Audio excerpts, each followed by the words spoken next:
can't play with my yo-yo. Yo, yo, yo, don't try to play me out. Don't try to play me out.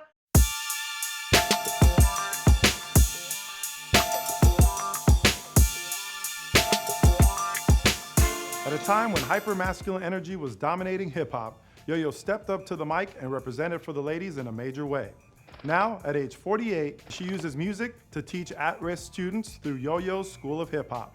What was it about that era of the 90s that made hip-hop kind of be that vehicle, that voice for a generation to express itself? Oh God, I cannot stop thinking about the days I laid in my bunk bed listening to LL Cool J's when I'm alone in the room. Sometimes I stare at the wall and in the back of my mind I hear my conscience call.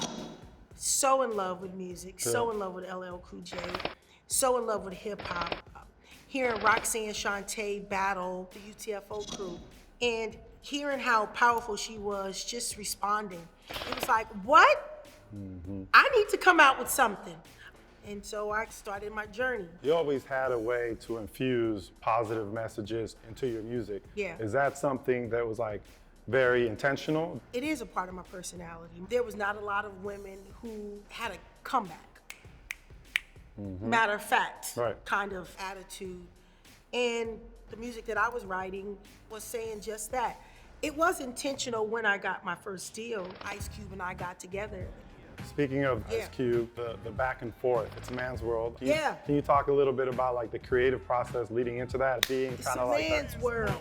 Check the girl with the Mac 11, 187, Ice Cube. Oh God, I just love him so much because Cube was known for setting the tone, creating the concept, and giving me vision, which I admired about him, you know.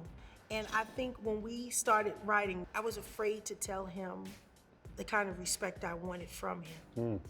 Knowing him as a member of NWA, but I knew that music was so male dominated. I really didn't know how to say to him, yo, I don't want you calling me no bitch, I don't want you talking to me crazy, but Cube always respected me.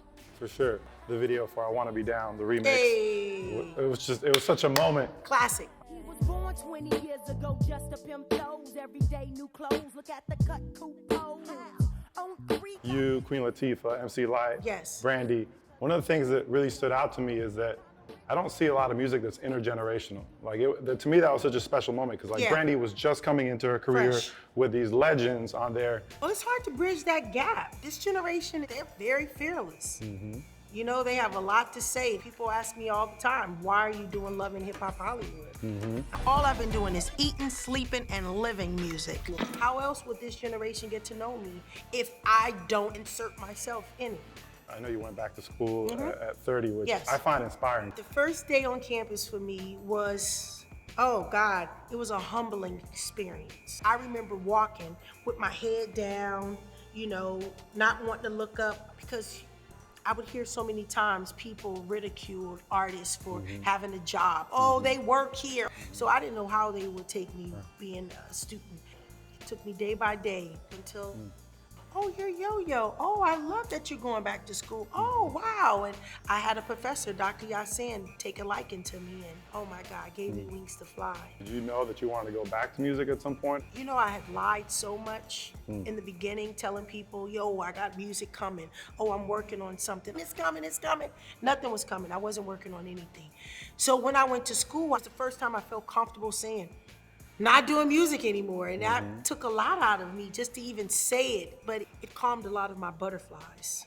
Eventually you started YoYo's Hip Hop School. Like, What was going through your mind in terms of what you wanted to contribute to society post-music? Giving back saved my life. Giving the advice, information, resources, relationships that I feel like I didn't have. I wanted to create a place where people can come and learn how to make beats, learn how to write rhymes. We came up with a curriculum and I said, well, listen, I mean, if we have this many kids signing up for beat production, how can we equate that to engineering? How can we equate that to mathematics?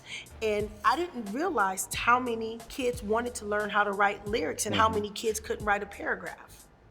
Now we teach kids how to turn sentences into paragraphs and paragraphs into essays. I think it's important for artists like yourself to use the power of hip hop to go back into our communities because it is such a powerful tool. It really is.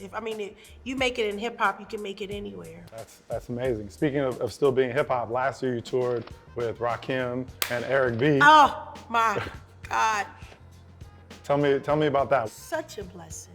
Oh, East Coast and West Coast beef for so long. Right. Look at Tupac and Biggie. Look at people saying where hip hop comes from. How in the hell did Eric B and Rakim come to the West Coast and grab YoYo? You know, that's a good feeling when you've grown up in this music industry. I could be jaded on so many sides. I could have so many ill feelings about this industry. Yet, took a licking and kept on kicking. What would be some of the things that you would like to pass on to a younger self or to, someone in the game now? Say it out loud. The more you lie to yourself, the harder it is for you to just discover the truth. Just holding yourself back. Be honest with yourself. And I teach the kids that at my school. I tell them, I say, if you're gonna do something, what are you gonna do? You're not gonna pretend to do it. You're not gonna say you did it and you didn't do it. You're gonna really do it. I've been waiting long enough, but thank you for being so graceful. Thank you. Mwah, thank you. Mwah. Make sure you subscribe to AARP and follow your girl YoYo.